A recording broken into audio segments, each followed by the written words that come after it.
মুখ্যমন্ত্ৰীয়ে ক'ব লাগে যে ইলেকশ্যনৰ সময়ত তেওঁ চাকৰি দিম কৈছিল 25 লাখকৈ কিমান দিলে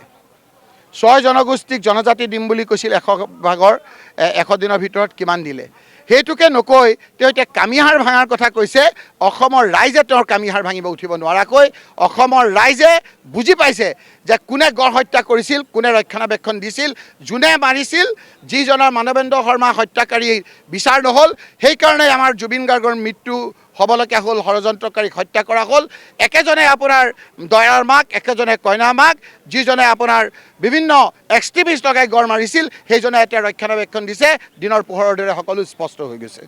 যে আমাৰ টি গাৰ্ডেনৰ মানুহখিনিৰ খং যে 40,000 বিঘা এটকা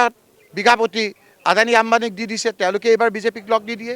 চুলি বালেও আউল বউল হৈ গ'ল জুবিন গাৰ্গৰ কথাৰে এতিয়া তেওঁৰ পুৰণি বন্ধু বদৰুদ্দিন আজমল ডাঙৰীয়াক পাতি আনিছে যিজনক 10 লাখ ভোটত এই অঞ্চলৰ ৰাইজে হৰুৱাই পঠিয়াই দিছিল তেওঁ ব্যৱসায়ৰ খাতিৰত আহিব লাগে বিভিন্ন ক্ষেত্ৰত হিমন্ত বিশ্ব শৰ্মাই ব্যৱসায়ত সহায় কৰিছে আৰু এই